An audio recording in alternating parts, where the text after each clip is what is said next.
زرمش نے ایک نظر اپنے ہاتھ پر رکھے باران کے ہاتھ کو دیکھا اور پھر اگلے ہی لمحے ٹیبل سے ایک کانٹا اٹھاتے باران کے ہاتھ کی پشت پر گاڑ دیا۔ باران اس حملے کا گمان بھی نہیں رکھتا تھا، فوراً اپنا ہاتھ پیچھے کرتا وہ زرمش کو سرخ آنکھوں سے گھورنے لگا، جس کا نقش نعرہ جیسا تھا، پر نعرے جیسی معصومیت کہیں نہیں تھی۔ میں تمہیں زندہ زمین میں گاڑ دوں گا۔ ابھی باران دانت پیستے بول ہی رہا تھا کہ زرمش نے سختی سے اس کی بات کاٹ دی۔ دوبارہ ٹچ مت کرنا چاہو تو اپنی 2 مرتبہ کی حالت یاد کر لینا۔ وہ کھلے عام چیلنج کر رہی تھی، یقیناً یہ زاویار کی تھپکی کا نتیجہ تھا۔ تم ایک کوٹھے والی بد کردار لڑکی ہو، اپنی اوقات بھول رہی ہو۔ باران نے انتہائی حقارت سے کہا، حالانکہ ایک کوٹھے والے کو وہ اپنے ماتھے کا تاج بنانے کو تیار تھا، مگر تھا نا کمینہ، اس لیے یہاں بڑاس نکالنا ضروری تھا۔ تو زرمش لب بھینچی، کاش یہ ایک ٹیگ کوٹھے کا اس پر نہ لگتا تو۔ میری اوقات مت تولو باران دلچیر، ورنہ تم اپنی اوقات کا اندازہ نہیں لگا سکو گے۔ ایک کوٹھے والی کے ساتھ بیٹھ کر پوری دنیا کے سامنے ڈنر کھا رہے ہو۔ کیا ہر کوٹھے والی کو اتنی عزت دیتے ہو، یا تمہارا اپنا معیار بھی کوٹھے پر رہنے والوں جتنا ہے؟ وہ مسکرا کر کہتی، باران کے سینے پر سانپ چھوڑ گیا۔ آئینہ بہت بھیانک تھا۔ باران نے آنکھیں بند کرتے بمشکل خود پر ضبط کیا۔ میں کسی کوٹھے والی کے ساتھ نہیں، بلکہ اپنے دوست کی۔ یکدم کہتے کہتے باران کے الفاظ اٹک سے گئے تھے، جس پر زرمش مسکرانے لگی۔ ابھی وہ اسے کوٹھے والی کہہ رہا تھا اور اب خود اقرار کرنے والا تھا کہ وہ اس کی دوست کی بیوی اور اس کے لیے قابل احترام ہے۔ ہاں بالکل صحیح کہہ رہے تھے، آگے کہو۔ اب میں تمہاری دوست کی بیوی ہوں، اس لیے کوئی بھی بکواس کرنے سے پہلے سوچ سمجھ کر بولنا۔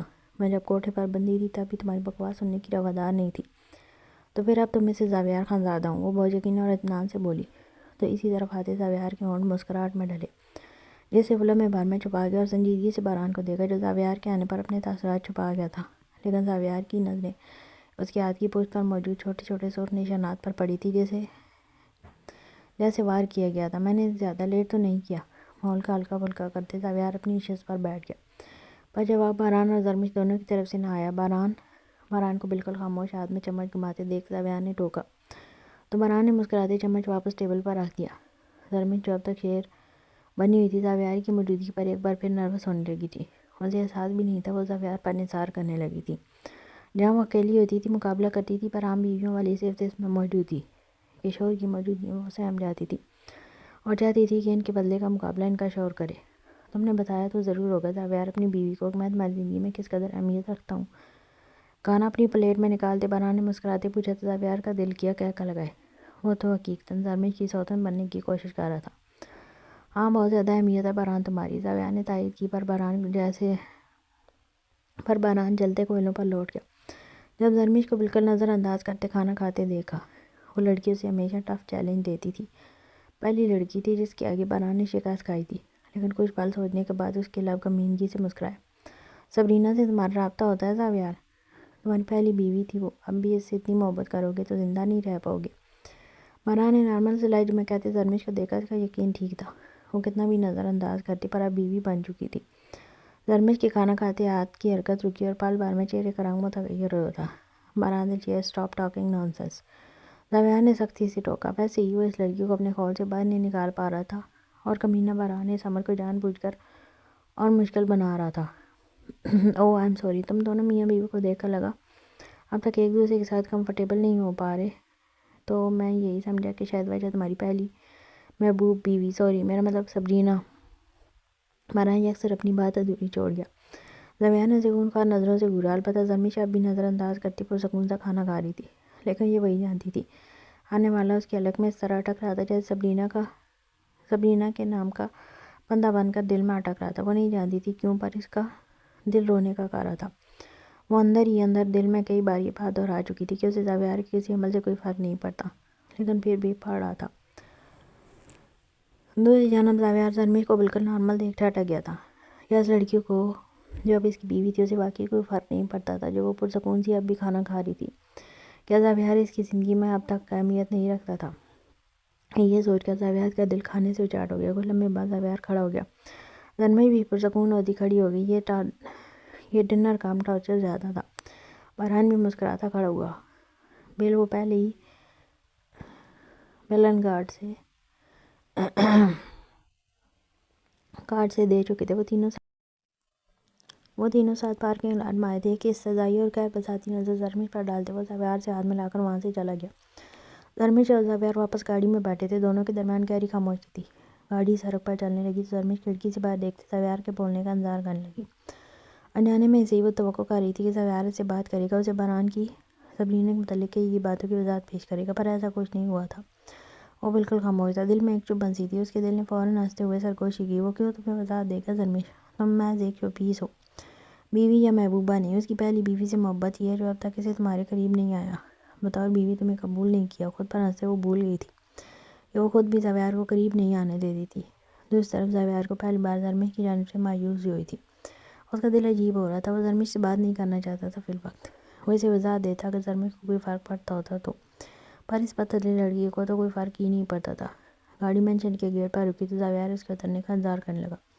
کچھ لمحوں بعد زرمیش کو احساس ہوا کہ وہ اس کے اترنے کا انتظار کر رہا ہے، تو زرمیش گاڑی کا دروازہ کھول نیچے اتر گئی، جبکہ زویار بنا زرمیش کی جانب دیکھے گاڑی آگے بڑھا گیا۔ زرمیش پل بھر وہاں کھڑی رہی، پھر دھندلی ہوتی آنکھوں سے مسکرائی۔ وہ ایک شو پیس تھی، ایک ضرورت کا سامان، بس، اس سے زیادہ اور کچھ نہیں۔ سوگوار سرخ چہرے پر سرد و سپاٹ سے تاثرات تھے۔ وہ اپنی پھوٹی قسمت اور اس شخص کی بے حسی ظلم، جبر و بربریت پر زندہ رو سکتی تھی۔ رات رو چکی تھی، اب تو آنکھوں سے آنسو بھی جیسے خشک ہو چکے تھے۔ سوجی سرخ آنکھیں، سرخ ناک اور گال اس بات کے گواہ تھے کہ وہ رات ایک نازک جان پر بہت بھاری گزری ہے۔ وہ کھوئی کھوئی سی باہر کے مناظر میں گم تھی۔ وہ سب کی عزت کرنے والا، سب کو عزت دینے والی شخص نورین کے معاملے میں اتنے کٹھور پن پر اتر آئے گا، اسے کہاں اندازہ تھا؟ اس پر متضاد اس کے ساتھ اتنا کچھ کر کے وہ رات سے اس کا فون تک ریسیو نہیں کر رہا تھا۔ اس لیے نورین نے اتنا بڑا قدم اٹھایا تھا کہ ثنا کے ذریعے اس کے ذاتی بنگلے کا ایڈریس لے کر وہ تن تنہا گھر سے نکل آئی تھی۔ رکشہ ایک جھٹکے سے شہر کے پوش ترین علاقے کے ایک بہت بڑے بنگلے کے گیٹ کے سامنے رکا تھا۔ نورین تب بھی دنیا و مافیہ سے بے خبر تھی۔ باجی، آپ کے مطلوبہ پتے پر پہنچ گئے ہیں۔ رکشے والے نے اس کی توجہ باہر گیٹ کی جانب مبذول کروائی، جو اتفاق سے اس وقت کھلا تھا۔ شاید ابھی کوئی گاڑی گیٹ سے نکلی تھی۔ نورین نے ہوش بحال کرتے اپنے پرس سے پیسے نکال کر رکشے والے کو دیے۔ جزاک اللہ بھائی، وہ کہتی تیزی سے رکشے سے نکلی، اور اتنی تیزی سے واچ مین کے گیٹ بند کرنے سے پہلے گیٹ پھلانگنا چاہا۔ ارے ارے بیوی، کون ہو تم اور کہاں منہ اٹھائے چلی آ رہی ہو؟ گارڈز میں سے ایک گارڈ اسے دیکھ کر اس کی جانب لپکا اور کافی درست لہجے میں کہتے اس کا ملکہ جیسا حلیہ بطور ملاحظہ کرتے نورین کے سامنے آیا۔ مجھے ضیاء ادر سے ملنا ہے ابھی، میں اس کے ساتھ یونیورسٹی میں پڑھتی ہوں، ضروری کام ہے۔ نورین اتنے سارے اجنبی ہٹے کٹے مردوں میں خود کو گھرے ہوئے محسوس کر کے گھبرائی تھی، مگر پھر اپنا مدعا بیان کر ہی دیا۔ وہ اس وقت اس گھر میں کسی سے نہیں ملتے، تم دوسرے گھر چلی جاؤ، گارڈ نے بدتمیزی سے کہا۔ نورین کا اس کی حقارت بھرے لہجے پر دماغ گھوم گیا۔ مجھے اس سے آج ابھی اسی وقت ملنا ہے، ہٹو سامنے سے، نورین نے چلا کر کہا تھا۔ بیوی بھیک ہی مانگنی ہے، بڑے گھر جاؤ، یہاں سے کچھ نہیں ملے گا، نکلو یہاں سے، گارڈ نے کہتے کونی سے اس کا بازو دبوچ کر اسے باہر کی جانب گھسیٹا۔ جب ایک شیر جیسی دھاڑ پر وہاں موجود سب کے دل دہل گئے۔ یو باسٹرڈ، چھوڑو اس کا بازو۔ وہ ساری رات بے قرار رہا تھا، سوچا نہیں تھا اسے حاصل کرنے کو اس حد تک جانا پڑے گا۔ یہ سب کر کے خوش تو وہ بھی نہیں تھا، تب ساری رات سو نہیں سکتا تھا۔ خوش ساری رات نورین کی کالز آتی رہی تھیں، مگر اس میں اس کا سامنا کرنے کی ہمت نہیں تھی، تبھی اگنور کرتا رہا۔ صبح فجر پڑھ کر ذرا سی آنکھ لگی، مگر کچی نیند ہی تھی۔ آنکھ کھولنے کے بعد سر درد سے پھٹا جا رہا تھا، کسی لحظہ سکون نہیں تھا۔ تبھی وہ بلیک پینٹ پر بلیک ہی سادہ سی ٹی شرٹ پہنے تیار ہو کر ریحان کے پاس جانے کے لیے اندر سے باہر نکلا تھا، مگر باہر پورچ میں نکل کر دکھائی دینے والی اگلے منظر نے جیسے اس پر ابلتا ہوا لاوا انڈیل دیا تھا۔ وہ نورین تھی جو گارڈ سے بحث کر رہی تھی۔ اسے امید نہیں تھی وہ اس سے باز پرس کرنے اس کے ساتھی بینگلو میں آن پہنچے گی۔ فیروزی شلوار قمیض میں فیروزی دوپٹے پر نیلا اسکارف لیے وہ اس کے تڑپتے سلگتے دل پر ٹھنڈی فوار کی مانند برسی تھی، مگر اگلا لمحہ پھر سے اسے جلتے کوئلوں پر گھسیٹ گیا تھا۔ ایک گارڈ نے اس کا بازو دبوچا تھا، ضیاء بجلی کی تیزی سے اس گارڈ کی جانب لپکا تھا، آ کر اسے گریبان سے پکڑ کر جھنجھوڑ ڈالا۔ ہاؤ ڈیئر یو، ہمت بھی کیسی کی اسے چھونے کی، ہونے والی بیوی ہے وہ میری، یو باسٹرڈ، میں تمہاری جان لے لوں گا۔ ضیاء کا ایک زوردار گھونسا گارڈ کا جبڑا ہلا گیا تھا۔ نورین کا دل کیا وہ دھاڑیں مار مار کر روئے۔ ضیاء اب اس گارڈ کو دھونک رہا تھا جب اس کے پرسنل باڈی گارڈ نے اسے کمر سے دبوچ لیا۔ معاف کر دیں سائرہ اندر، یہ غلطی نہیں ہوگی، اسے معلوم نہیں تھا یہ چھوٹی بیوی ہے۔ دوسرے دو گارڈ پہلے والے کو گھسیٹ کر نیکسی کی جانب لے گئے تھے۔ ضیاء کے باڈی گارڈ نے اسے چھوڑا اور خود بھی وہاں سے جان بوجھ کر چلا گیا۔ ضیاء بالوں میں ہاتھ پھیرتے گہرے گہرے سانس بھرتے اپنا غصہ کنٹرول کرنے کی صحیح کرنے لگا۔ جب نورین وہاں آکورڈ پوزیشن میں کھڑی بری طرح اپنے لب کاٹے گئی، ضیاء ایک گہرا سانس بھرتے اس کی جانب مڑا۔ بات کرنی ہے تو اندر آؤ، ضیاء نے سنجیدگی سے کہا، جبکہ اس کے تہمکانہ لہجے پر نورین اپنا چپڑا بھینچ کر رہ گئی۔ مجھے اندر نہیں آنا، سادہ سا لہجہ تھا۔ ضیاء اس کی جانب دیکھ کر رہ گیا۔ ادھر ایک طرف لان میں آ جاؤ، ضیاء نے دھیمے مسالدارانہ لہجے میں کہا، تو نورین بھی بغیر بحث کے لان میں دائیں جانب مڑ گئی۔ اس وسیع عریض لان اشمائل کو دیکھ کر اپنی کم آئی کا احساس اور شدت سے ہوا تو نورین کے اعصاب پھر سے چٹکنے لگے۔ وہ آ کر لان میں پڑی گین کی کرسی پر بیٹھ گیا اور منظر رہ وہ بیٹھ گیا، مگر نورین کو نوز کڑے دیکھ ضیاء نے گہری سانس بھری تھی۔ اسٹبل لیڈی، ضیاء نے دل ہی دل میں دانت کچکچائے۔ بیٹھ جاؤ، سنجیدگی سے کہا۔ نہیں میں ٹھیک ہوں، میں صرف اتنا پوچھنے آئی ہوں۔ ضیاء تم نے بابا کو کیا کہا؟ انہوں نے فرحان سے میری منگنی کیوں توڑی اور پھر اتنی جلدی تمہارے ساتھ نکاح کیوں؟ وہ جن کی میرا چہرہ دیکھ کے بغیر صبح نہیں ہوتی تھی، وہ کیوں میری شکل نہیں دیکھنا چاہتے؟ مجھے بات تک نہیں کر رہے؟ میری عزت کی دھجیاں بکھیرنے کی کیا قیمت لگائی ہے؟ کیا کی ہے تم نے؟ وہ برائی ہوئی آواز میں لال ببو کا چہرہ لیے چلائے گی۔ گلے میں پھندا سا لگ گیا تو وہ اپنا سینہ رب کرنے لگی۔ وہ جو بالکل خاموش بیٹھا تھا، اس کے پاس اس کے کسی سوال کا جواب نہیں تھا۔ یہ نے منہ بند رکھنے کو اپنے سر کی قسم دی تھی۔ اسے اپنا سینہ رب کرتے دیکھ ضیاء تڑپ کر اپنی جگہ سے اٹھا تھا۔ وہ تیزی سے لمبے ڈگ بھرتا اندر گیا۔ 2 منٹ کے بعد باہر آیا تو اس کے ہاتھ میں پانی کی بوتل تھی جو اس نے لا کر نورین کو تھمانی چاہی، مگر اس نے ہاتھ مار کر اسے پناہ کرنا چاہا۔ نورین ضد مت کرو پلیز، 2 گھونٹ پانی پی لو۔ ضیاء پھر سے بوتل اس کے لبوں تک لے کر گیا تو ناچار بند ہوتے سانس کو سنبھالنے کو نورین نے بوتل میں سے 2 گھونٹ پانی کے پی لیے۔ غیر محسوس انداز میں ضیاء نے اسے کلائی سے تھام کر کرسی پر بٹھایا تھا۔ وہ گہری گہری سانس بھری تھی۔ ضیاء اس کے سامنے بیٹھا۔ ضیاء کا چہرہ بھی شدت صاحب سے سرخ طلب بھینچے ہوئے رگیں تنی ہوئی۔ نورین نے بھیگی پلکیں اٹھا کر ملتجی نگاہوں سے اسے دیکھا، مگر چہرے پر ناقابل فہم چٹانوں سی سخت اور پتھریلے تاثرات تھے۔ ضیاء سب کچھ ٹھیک اور پہلے جیسا کر دو۔ نورین کی بات پر وہ ابھی خاموش رہا۔ نورین کی ہمت بڑھی۔ ضیاء تمہیں پیچھے ہٹنا پڑے گا، میں تم سے شادی نہیں کرنا چاہتی، میں فرحان کو پسند۔ نورین کو اپنا منہ بیچ میں ہی بند کرنا پڑا جب ضیاء نے اس قدر ہولناک انداز میں لال انگار اور وحشت سے بھرپور نگاہ اس پر ڈالی تھی، پھر پاکٹ سے سگریٹ لگا کر اپنے لبوں میں دبائی۔ تمہیں یہاں نہیں آنا چاہیے تھا نورین، کل ہمارا نکاح ہے اور ہمارے یہاں نکاح سے پہلے ایسے دلہن کا ملنا بدشگونی سمجھا جاتا ہے۔ رہی پیچھے ہٹنے کی بات تو محبت کے معاملے میں ضیاء آدرش معقولی پر یقین رکھتا ہے۔ یہ معشوق اگر کسی اور کا ہو جائے تو اسے مار ڈالو۔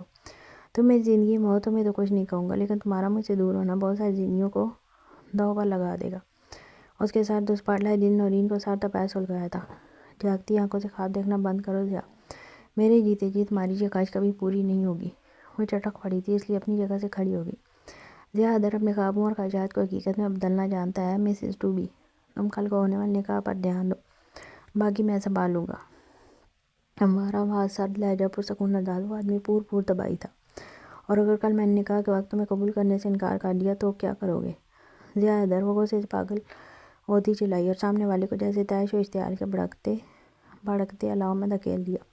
تو پھر میں تمہاری اس گھٹیا کزن کے ماتھے پر گولی مار کر تمہارے بابا کے سامنے تمہیں اٹھا لاؤں گا۔ اب سوری، اس کے بعد تمہیں نکاح کے بغیر میرے پاس چٹاک۔ وہ نورین کی لفظی گولہ باری کا اپنے زہریلے الفاظ سے پور بدلہ لینا چاہتا تھا۔ جب نورین کا ہاتھ ایک مرتبہ پھر بڑی بے اختیاری میں اٹھا تھا اور پھر پہلے کی طرح یہ ہاتھ اٹھانے کے بعد اسے احساس ہوا کہ وہ کیا کر گزری ہے۔ جب وہ کانوں کی لوؤں تک لال ببو کا چہرہ لیے اپنا جبڑا اور آنکھیں بری طرح بھیجے ہم نے طیش و اشتعال پر قابو پانے کی ناکام کوشش کر رہا تھا، نورین اپنا پرس اٹھا کر بے تحاشا روتی ہوئی وہاں سے جانا چاہتی تھی، لیکن پھر بازو ایک آنی دیکھتی سلاخ جیسے ہاتھ کی گرفت میں کسی شکنجے کی طرح پھنسا تو نورین کے لبوں سے ہلکی سی چیخ برآمد ہوئی۔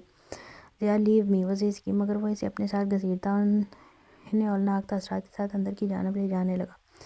ضیاء مجھے جانے دو، چھوڑو مجھے۔ نورین مسلسل آوازاری کرتی رہی، مگر یہاں سن کون رہا تھا؟ وہ لمبے لمبے ڈاک بھرتا بنگلے کے طویل و عریض لاؤنج میں سے گزرا تو نورین نے وہاں موجود ٹیبل کو تھامنا چاہا، مگر ضیاء کے ایک زوردار جھٹکے سے ٹیبل الٹ چکا تھا اور نورین کو لگا آج اس کا بازو کندھے سے اکھڑ جائے گا۔ اس کھینچا تانی میں نورین کا دوپٹہ لاؤنج میں ہی زمین بوس ہو گیا تھا۔ سکاف بھی سر کی بجائے گلے میں جھول رہا تھا۔ ضیاء جانے دو مجھے، چھوڑو، وہ غصے میں چیخی، مگر وہ اسے کوریڈور سے لا کر ایک بیڈ روم میں لایا تھا جو شاید اسی کا تھا۔ یہ بیڈ کے سامنے ہی ایک دیوار گیر پورٹریٹ اسی کی آویزاں تھی۔ ضیاء نے اسے لا کر ایک دھماکے سے بیڈ پر پٹکا۔ نورین کو لگا اس کی ہڈی چٹک گئی ہے، جس کی وجہ سے ایک زوردار چیخ اس کے منہ سے برآمد ہوئی، مگر اس کی روح تو فنا ہوئی جب اس جابر رحمان شخص کو انہیں پیروں موڑ کر کمرے سے باہر نکلتے دیکھا۔ ضیاء، وہ چیخی، تم مجھے ایسے قید نہیں کر سکتے، جانے دو مجھے۔ نورین چیخ کر اس بیڈ سے نیچے اتری اور بھاگ کر اس کے بازو سے اس کی آستین تک پہنچی۔ یہ وہی لمحہ تھا جب ضیاء جارحانہ تیور لیے اس کی جانب مڑا تھا، اپنے دائیں ہاتھ سے اس کی گردن آگے سے بوجھ کر اس کی پشت اپنے سینے سے لگائی تھی، دوسرے ہاتھ سے اس کی کلائی مروڑ کر اس کی پشت پر لگاتے ضیاء نے اسے مکمل بے بس کیا تھا۔ وہ مائی ہوئی آپ کی طرح تڑپی، لیکن نورین کے لبوں سے ایک دردناک چیخ تو تب برآمد ہوئی جب ضیاء نے عجب درنگی کا مظاہرہ کرتے اپنے طیش و اشتعال پر قابو نہ پاتے ذرا سا نیچے جھک کر اس کی نازک روح یا گردن پر اپنے دانت گاڑے تھے۔ یہ دو تھپڑوں کا سول سمیت بدلا، وہ اس کے کان میں پھنکارا تھا۔ نورین کا دل کیا زمین پھٹے اور وہ اس میں سما جائے، اسی لیے پھوٹ پھوٹ کر رو دی، اور اس سے پہلے کہ وہ کوئی انہونی کر بیٹھتا اسے واپس بیڈ پر دھکیل کر کمرے سے باہر نکلتا۔ کمرہ باہر سے لاک کر گیا۔ ضیا دروازہ کھولو، مجھے جانے تو چھوڑ دو۔ ضیا دروازہ کھولو، خدا کے لیے مجھے جانے دو۔ باہر لاؤنج تک اسے یہ چیخیں سنائی دے رہی تھی، مگر وہ کان لپیٹے چلتا گیا۔ سامنے سے اس کا باڈی گارڈ آتا دکھائی دیا۔ میرے آنے تک اس کمرے کا دروازہ کھولا تو خود کو گولی مار لینا۔ ضیا اسے کہتا باہر نکل گیا۔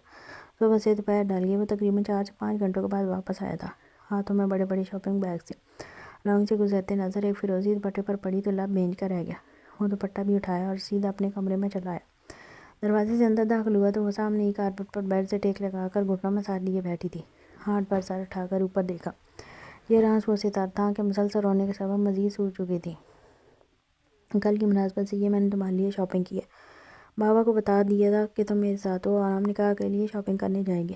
کافی وقت ہو گیا، اٹھ کر جاؤ، فریش ہو جاؤ، کھانا لگوایا، کھا کر گھر جاؤ۔ ایک تو بابا پریشان ہو رہے ہوں گے، دوسرا تیاری بھی تو ابھی ساری کرنی ہے۔ لہجہ کافی پرسکون اور بشاشت بھرا تھا۔ لب و لہجے میں صبح کے کسی جنون یا درندگی کا شائبہ تک نہیں تھا۔ نورین اس ایوان کی جانب دیکھ کے گئی۔ اتنا کچھ کرنے کے بعد بھی اسے ایسا لگ رہا تھا وہ اس کے ساتھ کھانا کھانے کے لیے مری جا رہی ہے۔ نورین ایک جھٹکے سے اپنی جگہ سے اٹھی اور اس کا گریباں دبوچا تھا۔ اگر تمہارا دل یوں ہی بھرتا ہے تو مجھے ابھی نوچ لو، مگر میری جان چھوڑ دو ضیا در۔ وہ حلق کے بال جلائی۔ ضیا نے ایک گہرا سانس بھرا اور اس کے سر پر اپنی لائی شال اڑائی۔ اس کا بازو نرمی سے پکڑا اور اسے باہر لے کر نکلا۔ وہ چیختی چلاتی اور جٹ پٹاتی رہی۔ ضیا نے گارڈ کو اشارہ کیا تو اندر سے تمام شاپنگ بیگز لیے باہر نکلا۔ ضیا اسے پوچھ میں لایا اور گاڑی کا دروازہ کھول کر اسے فرنٹ سیٹ پر دھکیلا۔ خود ڈرائیونگ سیٹ پر آ کر بیٹھا۔ گارڈ نے شاپنگ بیگز پچھلی سیٹ پر رکھے۔ وہ پھر سے رونے لگی، مگر ضیا نے خاموشی سے گاڑی حیدر منزل سے باہر نکال لی تھی۔ گاڑی حیدر منزل سے نکلی، تیزی سے سڑک پر رواں دواں تھی، لیکن نورین کی آنکھوں سے مستقل آنسو بہہ رہے تھے۔ جسے دیکھتی ضیا گاڑی روکتے بری طرح جھنجلایا تھا۔ رونا بند کرو نورین، تمہارا یہ رونا بہت کچھ ثابت کر رہا ہے۔ سب کے سامنے معاملہ مشکوک ہو جائے گا، جیسے میں نے تمہارے ساتھ کچھ غلط وہ بولتے بولتے لب بھینچ گیا تو نورین اسے غصے سے گھورنے لگی۔ تم میرے کردار کو مشکوک کر چکے ہو ضیا در، میں تمہیں معاف نہیں کروں گی اور میں تم سے شادی کروں گی، یہ بھول ہے تمہاری۔ وہ غصے سے چیخی تو جواباً ضیا نے گہری سانس لی۔ وہ پہلے ہی اس کے ساتھ کہیں نہ کہیں بہت زیادہ برا کر چکا تھا، اس لیے مزید اس لڑکی کو توڑنے سے بہتر تھا اسے اپنی محبت سے موڑ لے، اور یہ جب ہی ممکن تھا جب وہ اس پر حق رکھتا وہ اس کے نکاح میں آتی۔ یو نو واٹ ذو النورین سلطان، تم اب تک میری نگاہوں میں اپنا مقام سمجھی ہی نہیں ہو، بہت اہم اور معتبر ہو تم میرے لیے۔ میں نے ٹوٹ کے تم سے محبت کی ہے، تم پہلی لڑکی ہو جس کے ہاتھ سے میں نے ایک نہیں دو تھپڑ کھائے ہیں، کیا یہ کافی نہیں تمہیں اپنی اہمیت سمجھنے کے لیے؟ ضیا نرمی سے بولا تو نورین کے ماتھے پر ننھا سا بال گہرا ہوا۔ اگر مجھ سے شادی کی تو مستقبل میں ایسے کئی تھپڑ تمہارے مقدر بنیں گے ضیا حیدر، وہ نفرت سے کہتی چہرہ دوسری جانب موڑ گئی۔ سوچ لو، شوہر کو تھپڑ پڑے تو بیوی کی اپنی عزت بھی نہیں ہوتی، شرارت سے کہتے ضیا نے واپس گاڑی سٹارٹ کی تو وہ بس کچھ دیر پہلے ہوا سب کچھ نارمل کرنا چاہتا تھا۔ میں تم سے شادی ہی نہیں کروں گی ضیا در، دیکھنا تم کنوارے مرو گے، کوئی لڑکی تمہیں نہیں اپنائے گی۔ وہ بے حد غصے سے بولی، پر ضیا نے صرف مسکرانے پر اکتفا کیا۔ وہ اب قدرے نارمل تھا۔ جب کچھ دیر بعد ضیا گاڑی نورین کے گھر کے سامنے رکی، باہر ہی نورین کے والد سلطان صاحب کھڑے تھے۔ انہیں دیکھتے نورین کا دل کیا زمین پھٹے اور وہ اس میں سما جائے۔ نہ جانے وہ اس کے بارے میں کیا کیا سوچ رہے ہوں گے، لیکن اس کے برعکس ضیا گاڑی سے اترا تھا اور وہ یہ دیکھتے دنگ رہ گئی تھی کہ اس کا باپ ضیا سے مسکرا کر بغل گیر ہو رہا تھا اور وہ کتنی شرافت سے اس کے آگے سر جھکائے کھڑا تھا۔ اللہ کرے تم برباد ہو جاؤ ضیا در، وہ بد دعا دیتی گاڑی سے نکلی تھی اور تیزی سے اندر بھاگ گئی تھی۔ وہ اپنے کمرے کی جانب بھاگ رہی تھی جب باہر نکلتے فرحان نے اس کا بازو دبوچا۔ تمہیں شرم نہیں آئی یہ سب کرتے ہوئے؟ اگر یہی سب کرنا تھا تو مجھ سے شادی پر رضامندی کیوں دی؟ وہ غارت آمیز لہجے میں برایا تو نورین بنا جواب دیے اپنا بازو چھڑوانے لگی۔ مجھے جواب دو نورین، میری محبت کا تماشا لگا کر کیا ملا تمہیں آخر؟ ابھی وہ اس سے باز پرسکار ارادہ کے گھر کے اندر داخل ہوتے نورین کے والد اور ضیا ٹھٹک کر رکے۔ ضیا کے ہاتھ میں شاپنگ بیگ تھے جبکہ سلطان صاحب فرحان کو سختی سے گھور رہے تھے۔ ضیا کی زہر آلود شربار نظریں بھی فرحان کے ہاتھ پر تھیں جس سے اس نے نورین کے بازو کو پکڑا ہوا تھا۔ غصے سے نورین کا ہاتھ جھٹکتے فرحان اپنے کندھے سے ضیا کے کندھے کو ٹکر مارتا باہر نکل گیا۔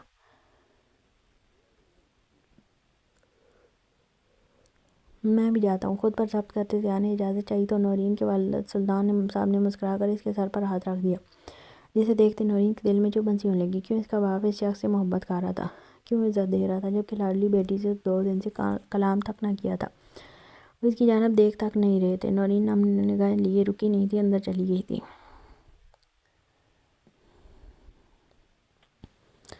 2 دن پر لگا کر اڑے تھے، اسے خود بھی علم نہیں تھا ان 2 دنوں میں وقت کہاں گزرا۔ ہوش تھا تو صرف اس کا کوئی چاہ کر بھی خود کو ثابت نہیں کر پا رہی۔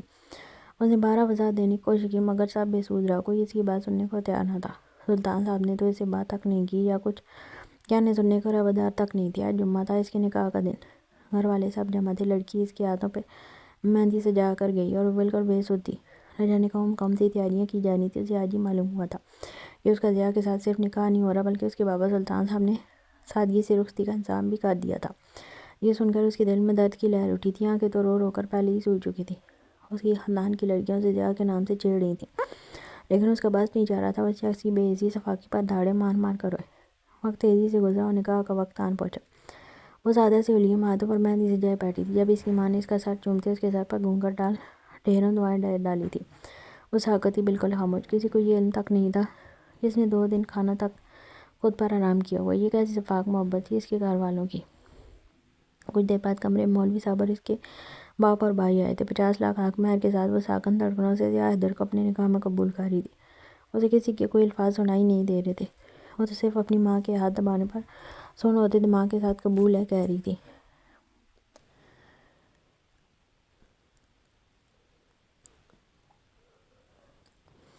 تمہارا دایاں کیا گال کیوں سرخ ہو رہا ہے؟ زین جو سلطان صاحب کی گلی میں موجود مسجد میں ضیاء کے برابر سفید قمیض شلوار پہنے بیٹھا تھا، سب کچھ جاننے کے بعد بھی اشتیاق سے پوچھا۔ جواباً ملک نے اس کی کمر پر ایک تھاپ رسید کی تھی۔ اب تو زبان کو کنٹرول کر لے کمینے، ویسے ہی تپا ہوا ہے وہ۔ ملک کے کہنے پر زین نے دانتوں کی نمائش کی۔ یو نو واٹ، انسان کو ایسی حرکتیں کرنی چاہیے جس سے یہ نوبت آئے کہ باپ سے تھپڑ کھانے پڑے۔ زین کی بات پر ریحان نے اسے یوں گھورا جیسے پوچھنا چاہ رہا ہو اپنے بارے میں کیا خیال ہے۔ فی الوقت زین اس کی سوالیہ نظروں سے حیران تھا۔ کل ہی ضیاء نے گھر میں اپنے نکاح کا بتایا تھا۔ پہلے تو حیدر صاحب نے 2-3 تھپڑ اس کی نازک گال پر رسید کیے۔ پہلی بار اس نے باپ سے مار کھائی تھی۔ نورین جب سے اس کی زندگی میں شامل ہوئی تھی، شاید تھپڑ اس کا مقدر بن گئے تھے اور وہ بڑی دلجمعی سے انہیں کھا بھی رہا تھا۔ پھر بھی اس نے ایڑی چوٹی کا زور لگاتے حیدر صاحب کو راضی کر لیا تھا۔ لیکن اس کے برعکس ضیاء کی مما عالیہ بیگم اب تک اس شادی پر رضامند نہیں تھی۔ وجہ نورین کا بہت کم حیثیت ہونا تھا اور نکاح اور شادی میں شریک ہونے سے بھی وہ انکاری تھی۔ انہوں نے ضیاء کو محبت غصے ہر طرح سے دھمکایا لیکن جب وہ نہ مانا تو پھر وہ اسے صلہ تلقی کی دھمکی دی تھی۔ پر حیدر صاحب اس کی خوشی کے آگے جھک گئے تھے۔ حسب نظم ان کی نظر میں بیٹے کی خوشی زیادہ اہمیت نہیں رکھتا تھا کیونکہ ان کی فیملی ان کی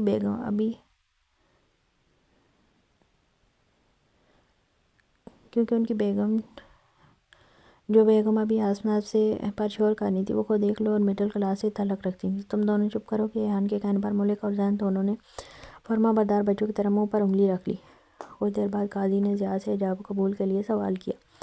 ضیاء حیدر والد حیدر شاہ، کیا آپ کو ذو النورین والد سلطان احمد سے بہیوز 50 لاکھ حق مہر نکاح قبول ہے؟ قاضی کے سوال پر ضیاء نے شاید کسی قبول ہے کہا تو نورین کا باپ نم آنکھوں سے مسکرایا۔ اس کی بیٹی نے غلطی کی تھی پر وہ اس بات پر خوش تھا کہ اس کی بیٹی کی پسند اچھی تھی۔ وہ ضیاء کو لے کر مطمئن تھے۔ نکاح مکمل ہونے کے بعد دعائے خیر ہوئی۔ اس کے بعد سب ایک دوسرے کے گلے لگے، ایک دوسرے کو مبارکباد دینے لگے۔ ضیاء سے گلے لگتے ذو النورین کے والد نے ضیاء اور حیدر صاحب سے گفتگو کے دوران ان سے معذرت طلب کرتے کہا کہ وہ نورین کی رخصتی اگلے ہفتے کرنا چاہتے ہیں۔ کچھ تیاریاں جو چاہنے کے باوجود مکمل نہیں ہو سکیں۔ ضیاء اور حیدر صاحب نے انہیں کوئی بھی تکلف کرنے سے منع کیا پر انہوں نے اپنی خوشی کہتے ٹال دیا۔ حیدر صاحب یہ سوچتے شکر ادا کرنے لگے کہ اس ایک ہفتے میں وہ کسی بھی طرح اپنی بیوی عالیہ بیگم کو قائل کر لیں گے کہ وہ نورین کو بطور بہو قبول کر لیں، جبکہ ضیاء کا یہ سنتے منہ بنا تھا لیکن پھر کوئی سوچتے وہ خود بھی مان گیا تھا۔ مغرب کے بعد ذو النورین کے گھر کھانے کا اہتمام تھا۔ اس کے بعد سب ایک ایک کر کے رخصت ہو گئے جبکہ ملک اور زین بار بار ضیاء کی ٹانگ کھینچتے دانتوں کی نمائش کرتے رہے۔ کبھی کبھی ریحان بھی ان کا ساتھ دیتا جبکہ ضیاء صرف مشکوک نظروں سے ریحان کو دیکھ رہا تھا۔ یقیناً آج جو اس کی زندگی اجڑنے سے بچ گئی تھی وہ ریحان کی بدولت ہی تھی۔ ضیاء کے نکاح کے بعد وہ فارغ ہوا تو اس کا ذہن میں الجھ گیا۔ ذہن کا معاملہ ضیاء سے زیادہ پیچیدہ تھا، اسے بہت سوچ کر کوئی قدم اٹھانا تھا جبکہ اس کا اپنا دل اب ٹھہر ٹھہر کر گھوم پھر کر رحم پر ٹیک گیا تھا۔ پورے 4 دن سے وہ یونیورسٹی نہیں گیا تھا اور یقیناً وہ پدی چڑیل اس کی غیر موجودگی میں خوب اڑ رہی ہوگی اور اس کے نہ آنے پر خوش ہوگی۔ یہ سوچ آتی ریحان کے ہونٹ خود بخود مسکرانے لگے تھے۔ کسل مندی سے بیڈ پر کروٹ بدل دے وہ اٹھ کر بیٹھ گیا۔ اس کا صبح سے یونیورسٹی جا کر اس پدی چڑیل کو دیکھنے کا ارادہ تھا، لیکن پھر ملک کی جانب سے خبر ملی کہ یونیورسٹی میں ٹیچرز ڈے سیلیبریٹ ہونے کی وجہ سے سارے اسٹوڈنٹس یونیورسٹی دیر سے آ رہے ہیں اور ان کی واپسی رات 7 بجے کے بعد ہو رہی ہے۔ یہ سن کر وہ اچھا خاصا بیزار ہوا تھا۔ پھر اپنا باقی وقت جم میں کسرت کرنے کے بعد وہ تیار ہونے لگا۔ آج معمول سے ہٹ کر اس نے سفید رنگ کی ڈریس شرٹ پہنی تھی اور بلیک بینڈ، بالوں کو نفاست سے بن میں لپیٹے خود پر پرفیوم اسپرے کیا اور جوتے پہن کر گھر سے نکل گیا۔ آستین کے کپ فولڈ کرتے وہ گاڑی کی فرنٹ سیٹ پر بیٹھا اور ایک نظر موبائل میں وقت دیکھا۔ اس وقت شام کے 5 بج رہے تھے۔ یہ یونیورسٹی آف ہونے کا وقت تھا، پر اسے خبر ملی تھی کہ ریم نے سنگنگ میں حصہ لیا اور وہ بھی وہیں رکی ہوئی ہے۔ یونیورسٹی کے اندر گاڑی میں پارک کرنے کے بعد وہ زین اور ملک کے ساتھ مل کر کینٹین گیا۔ ضیاء پر نکاح کا ایسا خمار تھا کہ اس نے آنے سے انکار کر دیا تھا۔ ویسے بھی وہ جانتا تھا ذوالنورین یونیورسٹی نہیں آ رہی تو بھلا پھر اس کا یونیورسٹی میں کیا کام تھا۔ کافی دیر تک وہ بے چین بیٹھا رہا، پر اسی لمحے زین اٹھ کھڑا ہوا۔ چل لڑکوں، سنگنگ کی تیاری کیسی جا رہی ہے، چیک کرتے ہیں۔ زین کے کہنے کی دیتی عین کے ماتھے پر بل پڑے۔ وہ جانتا تھا زین رحم کی وجہ سے اس ڈپارٹمنٹ میں جا رہا ہے، جانا تو وہ بھی وہیں چاہتا تھا، اسی لیے ملک اور زین کے ساتھ کھڑا اور انجینئرنگ ڈپارٹمنٹ کی طرف چلا گیا، کیونکہ سنگنگ کی تیاری اسی طرف ہو رہی تھی۔ پر وہاں انہیں رحم نہیں دکھی۔ تم لوگ یہاں بیٹھو، میں کچھ ضروری کام سے باہر جا رہا ہوں۔ رحم کو وہاں نہ پا کر اسے اپنا وہاں بیٹھنا بیکار لگا تھا۔ وہ سگریٹ لبوں میں دباتا وہاں سے نکلنے لگا جب اس کی نظر سیکنڈ فلور سے نیچے اترتے کوریڈور پر پڑی، جہاں رحم کھڑی کسی لڑکے سے مسکرا کر گفتگو کر رہی تھی۔ اس وقت اس کے آس پاس کوئی نہیں تھا۔ عین کو اس کا یوں تنہا کسی لڑکے کے ساتھ کھڑے ہو کر بات کرنا سخت بیار لگا تھا۔ جب بھی ماتھے پر بے شمار بال اور کڑے تیول لیے وہ وہیں سے رحم کو گھور رہا تھا۔ رحم جو آج معمول سے ہٹ کر گرے فلیر والے میکسی نما عبائے پر بلیک سٹولر باندھے کھڑی تھی، آج اس کے ہلکے کاجل بھری آنکھوں پر چشمہ نہیں تھا بلکہ ہونٹوں پر ہلکی لپسٹک تھی۔ ایک کندھے پر بیگ لٹکا تھا، دوسرے سے اپنا فون ہاتھ میں پکڑا ہوا تھا۔ رحم جو رافع سے فنکشن کے متعلق ان کی کلاس کی ڈریسنگ تھیم پوچھ رہی تھی، اپنے اوپر نظروں کی تپش محسوس کرتے جو ان نظر گھمائی، دور کھڑے ایان دلشیر کو دیکھتے سانس حلق میں اٹک گیا تھا۔ گڑبڑا کر وہ رافع سے مزید کوئی بات کیے بنا وہاں سے چلی گئی۔ اس کی رفتار اور پھرتی دیکھ کر ایان مسکرایا۔ ڈر اب بھی قائم ہے، پر محترمہ کی جرأت دن بدن بڑھ رہی ہے۔ باہر کا رنگ چڑھ رہا ہے۔ سگریٹ کا گہرا کش لیتے وہ پرسوچ نظروں سے رافع کو دیکھنے لگا۔ اب معاملہ خالی زین کی حد تک نہیں رہا تھا، یقیناً دوسرے لڑکے بھی رحم کو اپروچ کر رہے تھے۔ پہلے اس کے ذہن میں یہ خیال کیوں نہیں آیا کہ رحم ایک عام اور معمولی لڑکی نہیں ہے؟ اگر اتنی عام ہوتی تو وہ خود اس کی جانب متوجہ نہیں ہوتا، اگر وہ اس کی طرف متوجہ ہوا تھا تو کوئی بھی ہو سکتا تھا۔ وہ رحم کے پیچھے ہی اس طرف گیا تھا جہاں سے ابھی رافع رحم کے پیچھے گیا تھا۔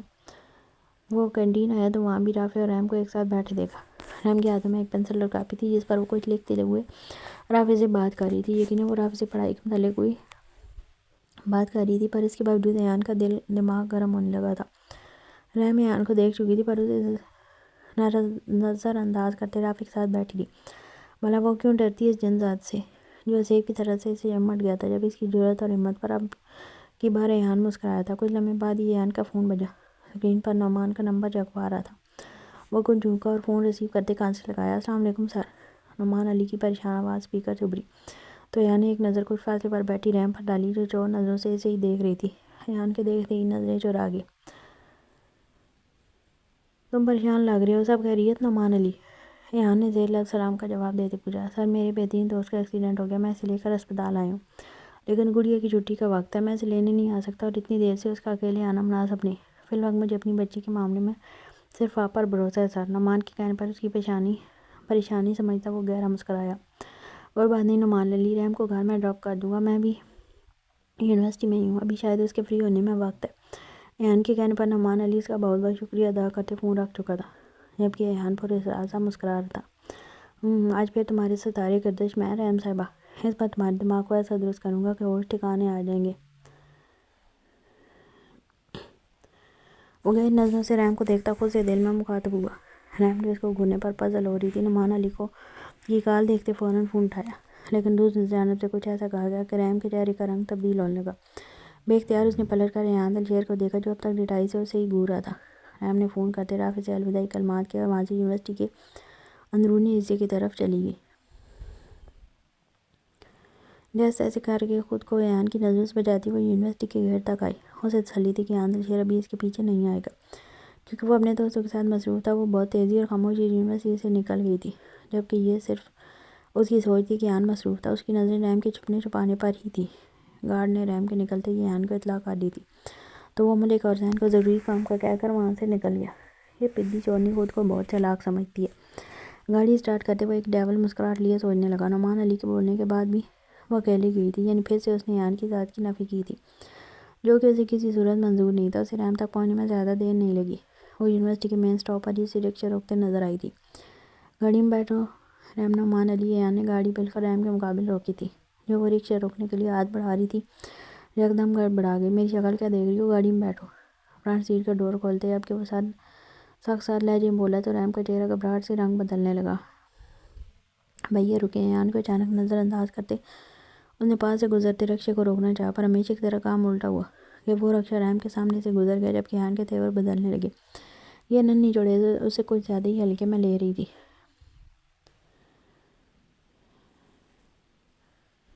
Whenever I try to talk softly you، وہ غصے سے کہتا گاڑی سے باہر نکلا اور رحم کی جانب آیا۔ جب رحم اسے اپنی جانب بڑھتا دیکھ مزید گھبرا گئی، پر یہ علاقہ قدرے رش والا تھا تو کوئی خوف محسوس نہ ہوا۔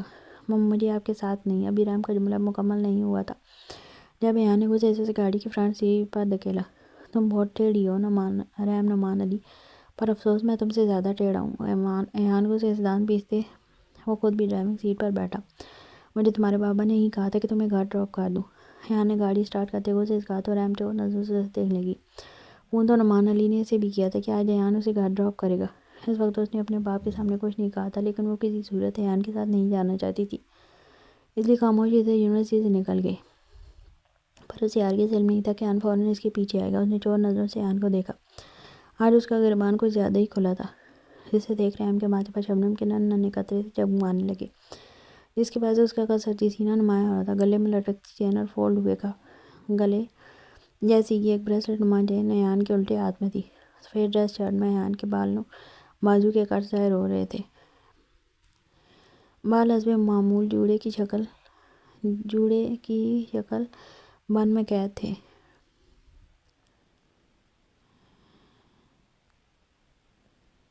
لب گلابی تھے، پر کچھ کے سفید چہرے پر سرخی تھی اور ناک پر مغرور تاثر۔ گہرے آنکھوں کی پلکیں بھی دراز تھیں۔ رحم نے پہلی بار اسے اتنی غور سے دیکھا تھا۔ وہ حقیقتاً بے حد حسین اور وجاہت سے بھرپور تھا۔ اس لمحے رحم نے دل میں پوری سچائی سے اس بات کا اقرار کیا تھا، واقعی کوئی بھی لڑکی اس کے پیچھے پاگل ہو سکتی تھی۔ میرا ایکس رے کرنا بند کرو۔ بنا رحم کی جانب دیکھے وہ کڑک لہجے میں بولا تو رحم گڑبڑا کر سیدھی ہوئی۔ نہیں، میں آپ کا ایکس رے کیوں کروں گی؟ رحم اپنی خجالت چھپانے کو بولی تو ایان کے لبوں پر ایک مبہم سی مسکراہٹ نمودار ہوئی۔ محض ایک لمحے کے لیے۔ تو پھر کس کا ایکس رے کرو گی؟ ایان نے دو بدو پوچھا۔ کسی کا بھی نہیں، رحم ہلکے سے منائی۔ پتہ نہیں یہ پاگل مجھ سے اتنے کراس کوسچن کیوں کرتا ہے؟ اپنے ذہن میں سوچتے رحم منہ کے زاویے بگڑنے لگی، اس بات سے انجان کہ ایان اسے گہری نظروں سے دیکھ رہا تھا۔ میں نے کراس کوسچن نہیں بلکہ سمپل سوال پوچھا ہے، پر تمہاری عقل تھوڑی نہیں بہت موٹی ہے، جس میں کوئی بات آسانی سے گھستی نہیں۔ ایان نے گاڑی کا موڑ کاٹتے سنجیدگی سے کہا تو رحم جو پہلے سے بات پر شوق تھی کہ ایان کو اس کے دل کا بھید کیسے معلوم ہوا، پر راستہ بدلنے پر دنگ رہ گئی۔ یہ اس کے گھر کا راستہ تو نہیں تھا، یہ میرے گھر کا راستہ تو نہیں ہے۔ رحم گھبرا کر ایان سے بولی۔ اس کے بابا کو چاہت ہو نہ ہو وہ کسی صورت ایان پر بھروسہ نہیں چاہے ہو نہ ہو پر وہ کسی صورت ایان پر بھروسہ نہیں کر سکتی تھی۔ دوسری طرف سے ٹریفک زیادہ ہوگا، اس لیے شارٹ کٹ لیا۔ ایان پرسکون انداز میں بولا تو رحم لب بھینچ گئی۔ گاڑی میں کچھ لمحے خاموشی کے نظر ہوئے، پھر ایان کی آواز گونجی۔ رافع سے تم کیوں بات کر رہی تھی؟ ایان نے نہایت سنجیدگی سے پوچھا تو رحم ماتھے پر بل ڈالے اسے گونجنے لگی، لیکن پھر ایان کے دیکھنے پر فوراً سیدھی ہوئی۔ کلاس میٹ ہے، رحم نے آہستگی سے کہا۔ اور وہ متجسس سا رحم کو یہی لگا، اور کچھ نہیں۔ رحم کے جواب پر ایک بار پھر گاڑی میں خاموشی چھا گئی۔ بوائے فرینڈ ہے تمہارا؟ ایان کا انداز اب بھی نارمل تھا، لیکن رحم کو غصہ آنے لگا۔ بدتمیز انسان، وہ دل میں بڑبڑائی، پھر خود پر ضبط کرتے کہا نہیں۔ بہت مختصر اور لیا دیا جواب تھا۔ گڈ۔ ایان مسکرایا تھا۔ رحم کو اپنی آنکھوں پر چھپا ہوا پر احساس ہوا جیسے وہ اس کا مذاق اڑا رہا۔ اگر ہوگا بھی تو آپ کو کیوں بتاؤں گی؟ وہ جل کر بول گئی، جبکہ اس کی بات پر ایان کی مسکراہٹ ایک دم سمٹ گئی۔ تمہارا بوائے فرینڈ نہیں ہے انیل، اور کوئی ایسا کام کرنے کی کوشش بھی مت کرنا۔ تم جتنی اپنی لمٹ میں رہو گی اتنا بہتر ہوگا تمہارے لیے۔ وہ بہت بے باک اور تہمکانہ طبیعت کا مالک تھا۔ ایک یہی چیز رحم کو غصہ دلاتی تھی۔ میرے حق میں کیا بہتر ہے کیا نہیں، اس کی فکر کرنے کی ضرورت آپ کو نہیں، رحم جلتے توے پر لوٹتی بولی، اس بات سے انجان کہ وہ ایان کو غصہ دلا رہی تھی۔ بہت اچھی لگتی ہو جب خاموش رہتی ہو، پر جب ایسے سیزر کی طرح میرے سامنے بحث کرتے زبان چلاتی ہو، دل کرتا تمہاری زبان کے چھوٹے چھوٹے ٹکڑے کر دوں۔ ایک نظر رحم پر ڈالتے وہ سنجیدہ لہجے میں بولا۔ اس وقت ان کی گاڑی ایک سنسان سڑک پر تھی جو کہیں سے بھی شارٹ کٹ نہیں تھا۔ اگر رحم کی توجہ یہاں سے ہٹتی تو وہ ضرور اس بات پر غور کرتی۔ گاڑی روکے، میں آپ کی جاگیر نہیں ہوں جو مجھ پر دوست جماتے ہیں، نہ ہی میری فیس ادا کر کے آپ نے مجھے خرید لی ہے۔ رحم کو سے کھولتے ہوئے بولی جبکہ ایان جٹائی سے اسے نظر انداز کر رہا تھا۔ آپ کی ممی نہ جانے آپ کو کیسے جھیلتی ہوں گی، اپنی مدر اور بہن کے ساتھ بھی ایسے ہی روڈ۔ ابھی وہ بول ہی رہی تھی کہ ایان نے ایک جھٹکے سے گاڑی روکی۔ رحم کا سر ڈیش بورڈ سے ٹکراتے ٹکراتے بچا۔ آؤٹ۔ اگلے ہی لمحے رحم کی سائڈ کا دروازہ کھول کر ایان کو اسے سے جبڑے بھیجتے بولا جی۔ رحم ایک دم ہوش سنبھالتے ہوئے اسکرین سے سنسان سڑک کو دیکھتی پریشانی سے ایان کو دیکھ لگی۔ I said out. اب ایان کو اسے داڑا تو رحم کی جان کھوج ہونے لگی، پر وہ باہر نکلنے کا رسک نہیں لے سکتی تھی۔ نے بھی تیزی سے دروازہ واپس بند کیا، پر ایان خود گاڑی سے اتر چکا تھا اور اب رحم کی جانب آ رہا تھا۔ رحم کی طرف کا دروازہ کھولتے ایک جھٹکے سے رحم کو بازو سے کھینچتے گاڑی سے نیچے اتارا۔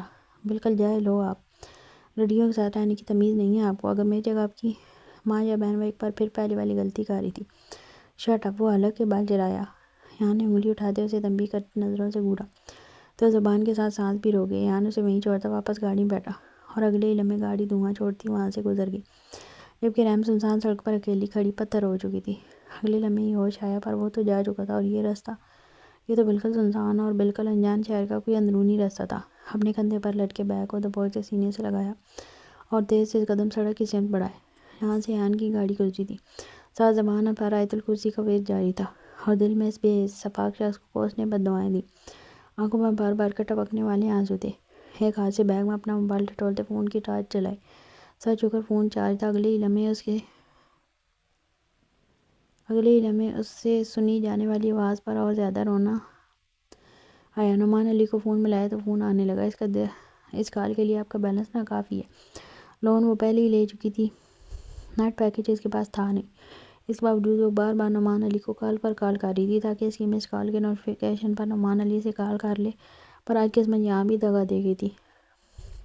فون کی ٹارچ جلائے وہ سیدھی چلتی جا رہی تھی، دل ہی دل میں آج کتنی گالیاں وہ ایان کو دے چکی تھی۔ خوف کے زیر اثر آنکھیں بار بار نم ہو رہی تھی جب اچانک اسے اپنے پیچھے سرسراہٹ سی محسوس ہوئی تو بنا دیکھے اس نے قدموں کی رفتار بڑھا لی، لیکن جوں جوں اسے اپنی رفتار تیز محسوس ہوئی ویسے ہی پیچھے سرسراہٹ تیز ہو گئی۔ بساختہ اپنے خوف سے پلٹ کر دیکھا تو اس اندھیرے میں رحم کو گمان ہوا کہ موت کا فرشتہ اس کے سامنے کھڑا ہے، پر ایک نہیں تین تھی۔ اس کے پیچھے 3 لڑکے کھڑے تھے۔ اس نے تو گمان کیا تھا وہ سرسراہٹ کسی کے جان کے ساتھ عزت کو خطرہ بھی کسی جانور کو ہوگی، پر یہ اندازہ نہیں تھا کہ جان کے ساتھ عزت کو بھی خطرہ لاحق ہو جائے گا۔ اگلے لمحے اپنا فون اور بیگ زمین پر چھوڑتی وہ پوری قوت سے مخالف سمت بھاگی۔ اس کی رفتار اچانک بہت تیز ہوئی تھی کہ کچھ لمحے وہ لڑکے کھڑے رہے، پھر اتنی تیزی سے رحم کے پیچھے بھاگے۔ اب اس عالی رخ۔ ان میں سے ایک آدمی چیخا تو رحم کو اندازہ ہوا وہ دیہاتی تھا۔ یا اللہ نہیں، میری عزت کی حفاظت فرما۔ وہ جتنی تیز بھاگ سکتی تھی بھاگ رہی تھی کہ پاؤں سے سینڈل ٹوٹتی سڑک پر رہ گئی تھی اور نوکیلے پتھر پاؤں میں بری طرح چبھنے لگے تھے، پر جو خوف اس پر طاری تھا اس نے ہر درد کے احساس کو ختم کر دیا تھا۔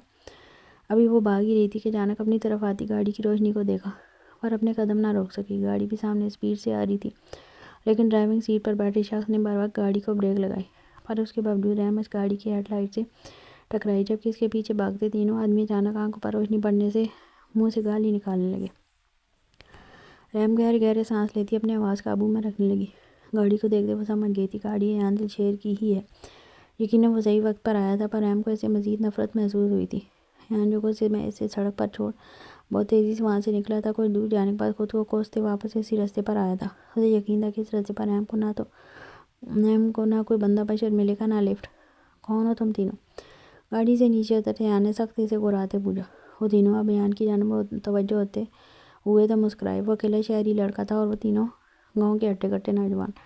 تھوڑی دیر گاڑی میں بیٹھ کر آرام کر پھر لڑکی تیری، وہ آدمی سنجیدگی سے بولا تو ایان نے بعد میں سر لایا۔ سنسان سے سڑک پر ہیڈ لائٹ کی تیز روشنی ہر منظر دیکھنے کے لیے کافی تھی۔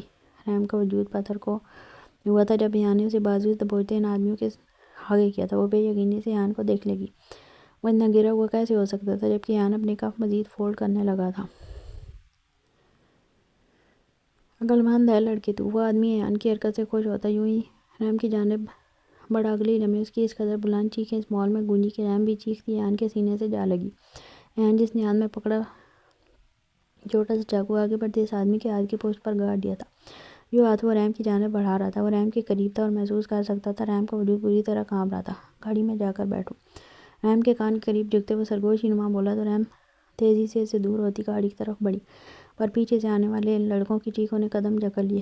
وہ پیچھے مڑ کر دیکھنا نہیں چاہتی تھی پر مجبور ہوئے تھے، لیکن اس کی سب سے بڑی غلطی ثابت ہوئی تھی کیونکہ اس نے ایان اتنا خطرناک روپ پہلی بار دیکھا تھا۔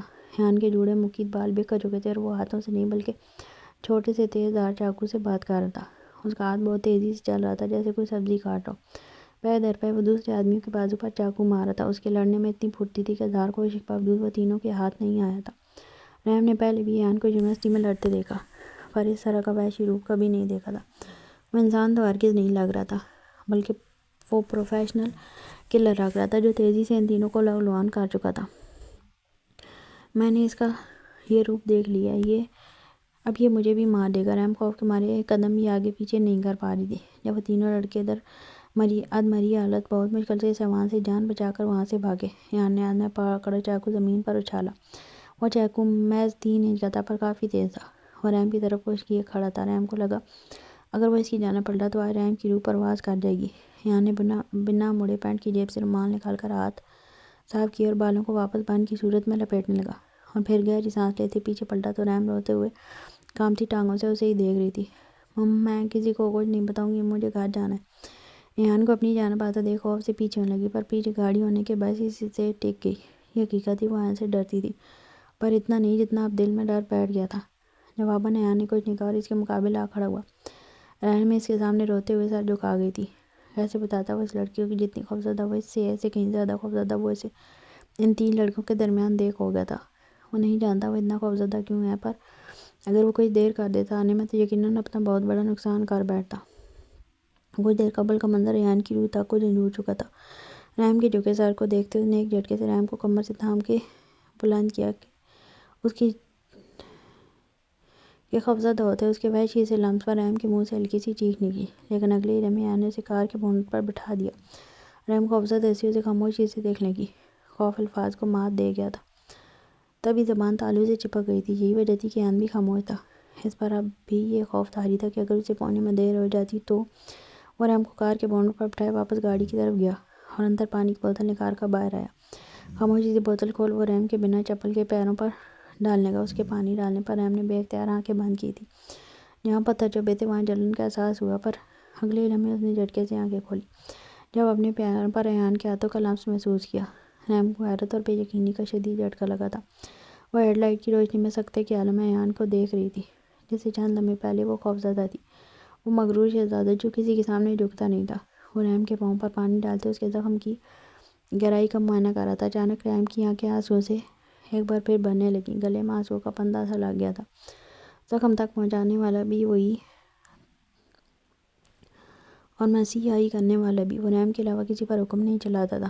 اس کا مطلب صاف تھا، وہ لڑکی اس کی زندگی میں نہایت اہم درجہ پا چکی تھی، ورنہ وہ ایک بار کے بعد دوبارہ دیکھتا بھی نہیں۔ یہ الگ بات تھی وہ اس بات کو قبول کرنے کے لیے ہرگز تیار نہیں تھا، پر اگر کوئی اسے یوں ریحان کے پاؤں کو چھوتے دیکھتا تو خود کو پاگل گمان کرتا۔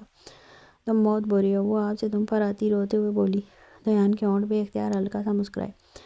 اگر تم مجھے گاڑی سے نہ اتارتے تو یہ نہ ہوتا۔ وہ جو کچھ دیر پہلے خوفزدہ تھی اس کی نرمی پا کر اب بول سا کر رہی تھی۔ ایان نے کوئی جواب نہ دیا اور خاموشی سے اسے دیکھنے لگا۔ میں کتنا ڈر گئی تھی، ڈر کے مارے میرا دل بند ہو رہا تھا۔ وہ اپنا دکھ ایان کو بتا رہی تھی، فی الوقت کوئی اور میسر جو نہ تھا۔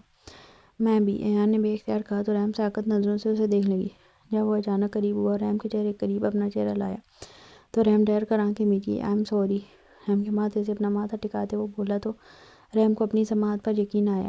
وہ مغرور شہزادہ اسے سوری کہہ رہا تھا مگر وہ جلد اپنے جذبات پر قابو پاتے اپنے خور میں سمٹا تھا۔ تم گاڑی میں بیٹھو، میں تمہارا سامان ڈھونڈتا ہوں۔ اچانک پیچھے ہٹتے ہوئے اس راستے پر چلنے لگا جہاں ریحان کو چھوڑا تھا۔ ایان کو نرم دیکھ وہ ضد میں آنے لگی تھی پر سڑک سے کچھ دور ہی زمین پر کراہتے ان مشٹنڈے کو دیکھ فوراً بونٹ سے اترتے کار کی فرنٹ سیٹ پر بیٹھ گئی تھی۔ ایان واپس آیا اور ہاتھ میں پکڑا سامان گاڑی کی پچھلی نشست پر رکھا۔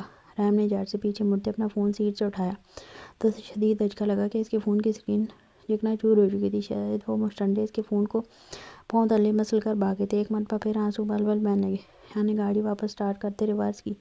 کچھ دیر پہلے والی نرمی کے تاثر اس کے چہرے پر نہیں تھا، بلکہ اس کی جگہ چہرے پر سختی تھی. بہت گہرائی سے وہ اپنی برابر بیٹھی لڑکی کا سگنا سن رہا تھا، جو محض ایک فون کے لیے رو رہی تھی. اس لمحے سے لڑکیوں سے سخت قوت محسوس ہوئی تھی. پتہ نہیں کیوں لڑکیاں چھوٹی چھوٹی چیزوں کے لیے روتی تھی.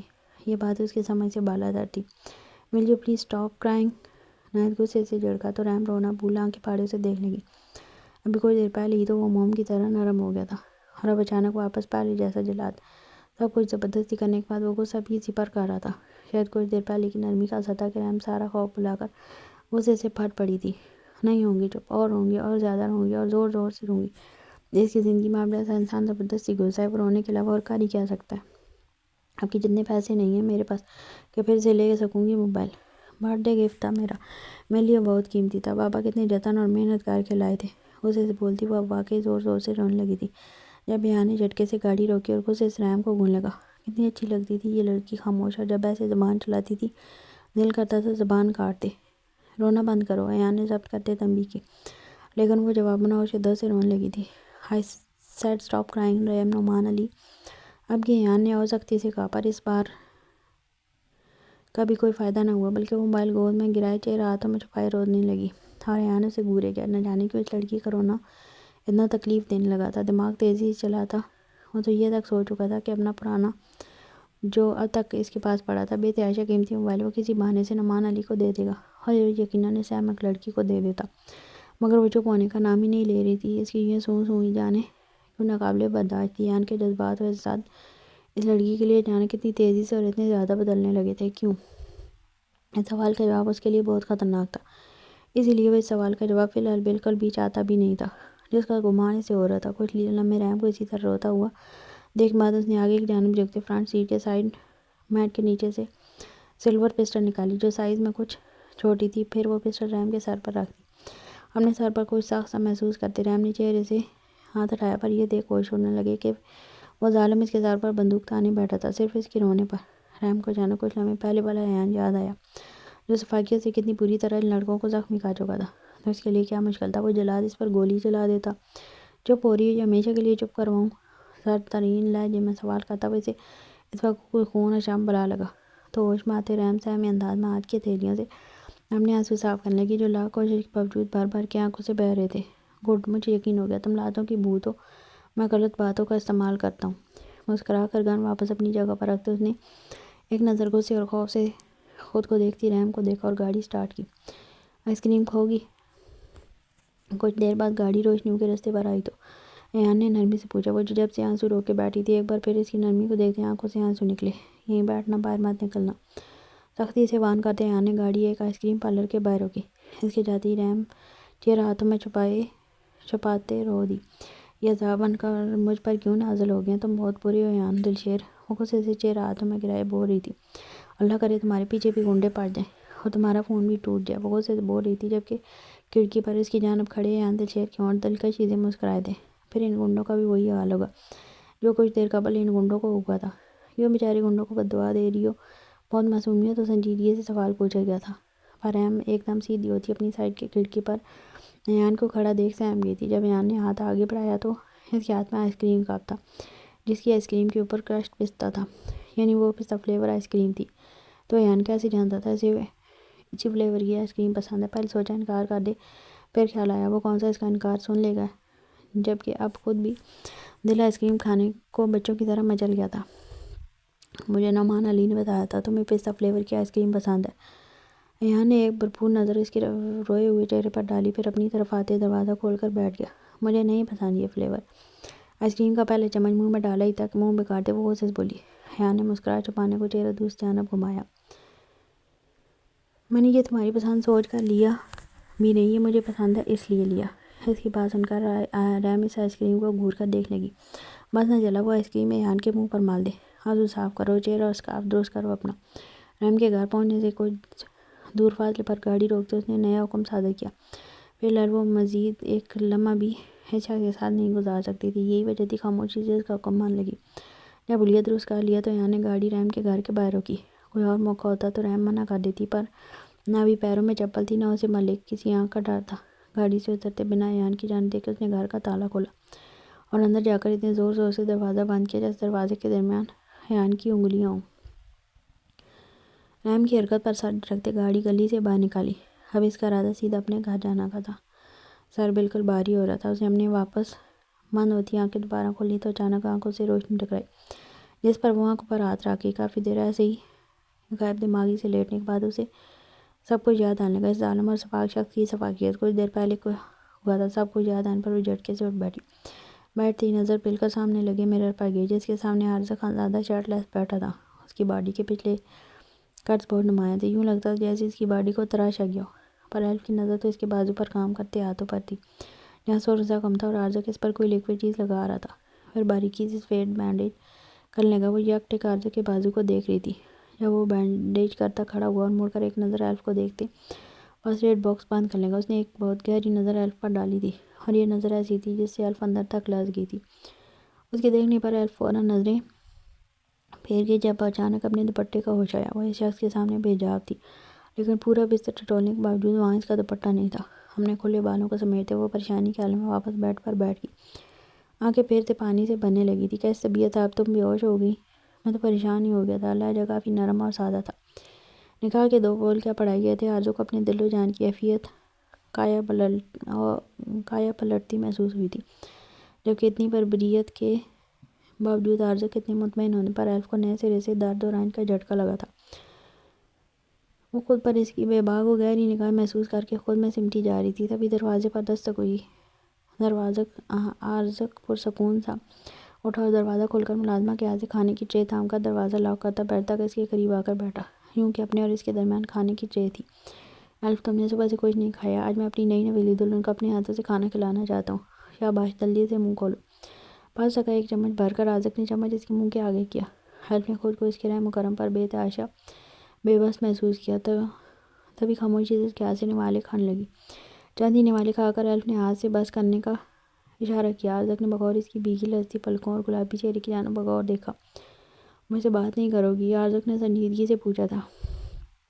ایلف کو اس کی ڈھیٹھائی اور بے مہری پر جی بھر کر تاؤ چڑھا۔ کاش کے سامنے موجود شخص وہی مہربان اور نرم مزاج شخص ہوتا جس نے اس کے دل میں جگہ بنائی تھی، مگر اب سینے میں دل بالکل خاموش تھا، بہت خاموش۔ کچھ کہنے اور سچ سننے کو بچا ہے آپ نے؟ وہ چڑھ کر بولی تو وہ بے مہر گہرا مسکرایا۔ دروازے پر پھر سے دستک ہوئی۔ وہ ٹرے اٹھا کر دروازے تک گیا تھا، یقیناً ٹرے لینے کو ملازمہ ہو گیا۔ ایلف نے لب بھینچ لیے۔ اس عالم کی طرح یہاں کے ملازمین بھی بے جان روبوٹ تھے، صرف اسی کے حکم کے پابند، اس لیے اسے بچ نکلنے کا کوئی راستہ نظر نہیں آ رہا تھا۔ وہ کب سے دماغ میں کھچڑی پکا رہی تھی کہ اس مصیبت سے نکلنے کے لیے آخر باران یا ایان سے کس طرح رابطہ کرے، جبکہ وہ جن مستقل اس کے سر پر سوار تھا وہ دروازے پر تھا۔ ایلف نے جلدی سے پورے کمرے میں نگاہ گھمائی، مگر اسے اپنا دوپٹہ کہیں نظر نہ آیا۔ عارضہ اس کی جانب مڑا تو اس نے جلدی سے خود کو کمپوز کر لیا۔ وہ بھی تو بے شرمک طرح شرٹ لیس کمرے میں گھوم رہا تھا۔ وہ قدم قدم چلتا پھر سے بیڈ پر اس کے پہلو میں آ بیٹھا۔ ایلف کا دل کانوں میں دھڑکا، ڈر تھا پاگل ہوتے دل کی دھک دھک کہیں پاس بیٹھے شخص ہی نہ سن لے، اس لیے بے چینی سے اپنا بھاری ہوتا تھا مسئلہ۔ کیا ہوا؟ تم ٹھیک تو ہو؟ زاویہ نگاہ بدلا تھا تو تمام احساس و جذبات ہی جیسے بدل گئے تھے۔ ملکیت کا احساس شبان کا ساتھ چڑھنے لگا تھا۔ موقع بھی ہے اور دستور بھی کہ مقولے کے مستحق اسی کے کمرے میں تنہائی میں اتنے قریب اپنی محبت کی موجودگی۔ عارضہ کے تمام احساسات و جذبات میں موج و طوفانوں سے تو گیا نہیں لے آئی۔ سر میں شدید درد ہے تمہاری وجہ سے، ایلف نے اسے جان چھڑانے کو بولا۔ حسرت تھی کاش جملہ بھی پورا ادا کر پاتی، جبکہ وہ اس کی اس جان چھڑانے والی حرکت پر گہرا مسکرایا تھا۔ عارضہ نے اس کا ہاتھ تھاما۔ ایلف اس کی بے قرار لمس پر ٹھٹکی۔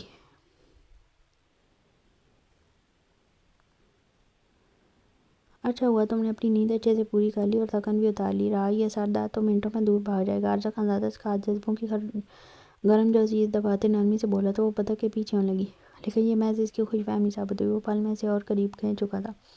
اس کی نظریں ایلف کے پانی سے بھری آنکھوں پر تھی۔ کیا مطلب؟ عارضہ سے پہلی بار اسے اتنا خوف محسوس ہوا تھا کہ دل خوف سے پسلیوں سے سر ٹکرانے لگا۔ مطلب صاحب ہے اس وقت رات کے 12 بج رہے ہیں، میں نے تمہیں اسی وجہ سے اٹھایا کہ شادی کی پہلی رات اچھی گزرے۔ عارضہ بولا تو ایلف اسے بے یقینی سے دیکھنے لگی۔ وہ عرض خانزادہ سب کچھ ایکسپیکٹ کر سکتی پر یہ نہیں۔ وہ نکاح تو زبردستی کر چکا تھا، اس کے بدلے کے لیے روح کے ساتھ ساتھ اس کے جسم کو بھی رونے والا تھا، جبکہ دوسری جانب کے جذبات اس وقت کم از کم الف عرض خانزادہ کے لیے بالکل خالص اور سچے تھے، جذبوں سے بوجھل، اور وہ اس کی بے یقین آنکھوں پر جھکتے بے اختیار عرض نے ہونٹ الف کے دائیں آنکھ پر رکھے تو کئی موتی اس کی آنکھوں سے ٹوٹ کر نیچے گرے۔ الف سکتے کے عالم سے باہر نکلتی عرض کو پیچھے دھکیلتی وہاں سے اٹھی اور دور جا کر کھڑی ہوئی، وہ سہمی ہوئی تھی، جبکہ عرض کو اس صورتحال میں ایسے اس کا جھٹکنا شدید چبھتا تھا۔ تم ایسے نہیں کر سکتے، خوف و گھبراہٹ سے بول کر وہ بتا رہی تھی، یہ التجا کر رہی تھی، سمجھ نہ آیا۔ یہ یقین تو اسے ہو گیا تھا کہ وہ شخص بہت ظالم ہے۔ میں ایسا کر سکتا ہوں، حق بھی رکھتا ہوں اور ایسا کرنے کا ارادہ بھی رکھتا ہوں، اور تم مجھے میرے ارادے سے پیچھے نہیں ہٹا سکتی الف، بیوی ہو تم میری۔ بیڈ سے کھڑے ہوتے وہ سنجیدگی سے بولا تو الف دروازے کی جانب بھاگی اور دروازے کا لاک گھماتے کھولنے کی کوشش کی، پر ہر بار کی طرح یہ کوشش بھی بیکار ثابت ہوئی۔ الف ڈرامے بند کرو، ہمارے رشتے کا، میرے خالص جذبوں کا مذاق مت بتاؤ، تم جتنا مجھ سے بھاگو گی اتنی اذیت پاؤ گی۔ الف کو بازو سے پکڑتے اپنی جانب رخ کرتے عرض سنجیدگی سے بولا، اس نازک دل کومل لڑکی کا خود سے ڈرنا گھبرانا اسے کہاں برداشت ہو رہا تھا۔ یہ اذیت کی لہر وجود میں اٹھ رہی تھی۔ تو تم بہت برے ہو، اگر تم نے مجھے چھونے کی کوشش کی بھی تو میں بے ساختہ روتے ہوئے آگے بول نہ پائی، کیونکہ دھمکی بھی کیا دیتی۔ وہ بے بسی جب عرض نے جھک کر اس کے گال پر لب رکھے اور اس شدت سے رکھے کہ الف کا سرخ پھولا گال اس کے لبوں کی شدت پر اناری ہو گیا۔ مجھے تمہاری ایکس بہت اٹریکٹ کرتی ہے میری جان، وہ اس کی بات کو نظر انداز کرتے دل سے اس کی تعریف کر رہا تھا کہ ان گالوں کو دیکھا تو نکاح سے پہلے بھی بار انہیں چھونے کا خیال دل میں گزرا تھا، جیسے وہ بڑی مشکل سے اپنے ذہن سے جھٹکا کرتا تھا۔ ہاں، نکاح سے پہلے وہ بہران دلشیر کی بہن تھی، وہ نفرت کا حق رکھتا تھا، پر اب بہران دلشیر سے بھی قریبی رشتہ اس کا عرض خانزادہ سے تھا۔ وہ عرض خانزادہ کی بیوی تھی، بہران دلشیر کی بہن سے اگرچہ وہ نفرت کر بھی لیتا لیکن اپنی بیوی سے کبھی نہیں کر سکتا تھا۔ اسی وجہ سے تو اس نے فوراً نکاح کیا تھا، کیونکہ الف واحد وہ شخصیت تھی جس کے لیے اس کے دل کے ساتھ ساتھ دماغ بھی سفارشی تھا۔ مجھ سچ سے دور رہو۔ وہ خوف سے ایک قدم پیچھے ہوئی تو عرض اس کی کمر کے گرد ہاتھ لپیٹتے ایک جھٹکے سے اسے قریب کر لیا۔ اب اس کی نظر الف کے کپکپاتے لبوں پر تھی۔ وہ الف کی مزاحمت یا خرسان نظر انداز کر گیا اور اس کے لبوں پر جھکنے لگا۔ عین اسی وقت الف نے چہرے کا رخ اس جانب پھیر لیا، جس کے بعد ایک بار پھر بہران کے لفظ اس کے دائیں گال سے ٹکرائے۔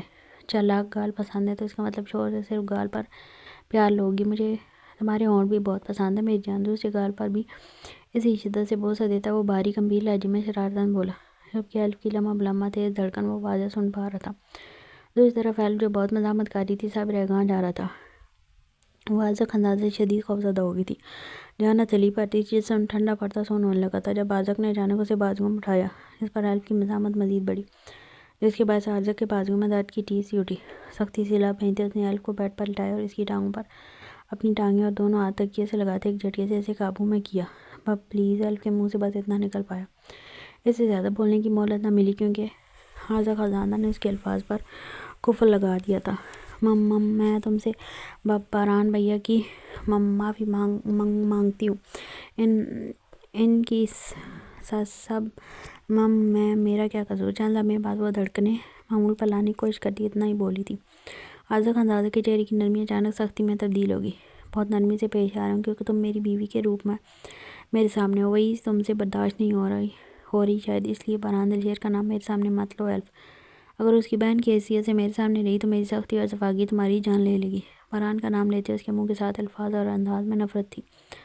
الف بے بسی سے آنکھیں میچ گئی، جبکہ اگلے لمحے اپنے کالر بون پر عرض کے لبوں اور بیئرڈ کی چبھن محسوس ہوئی۔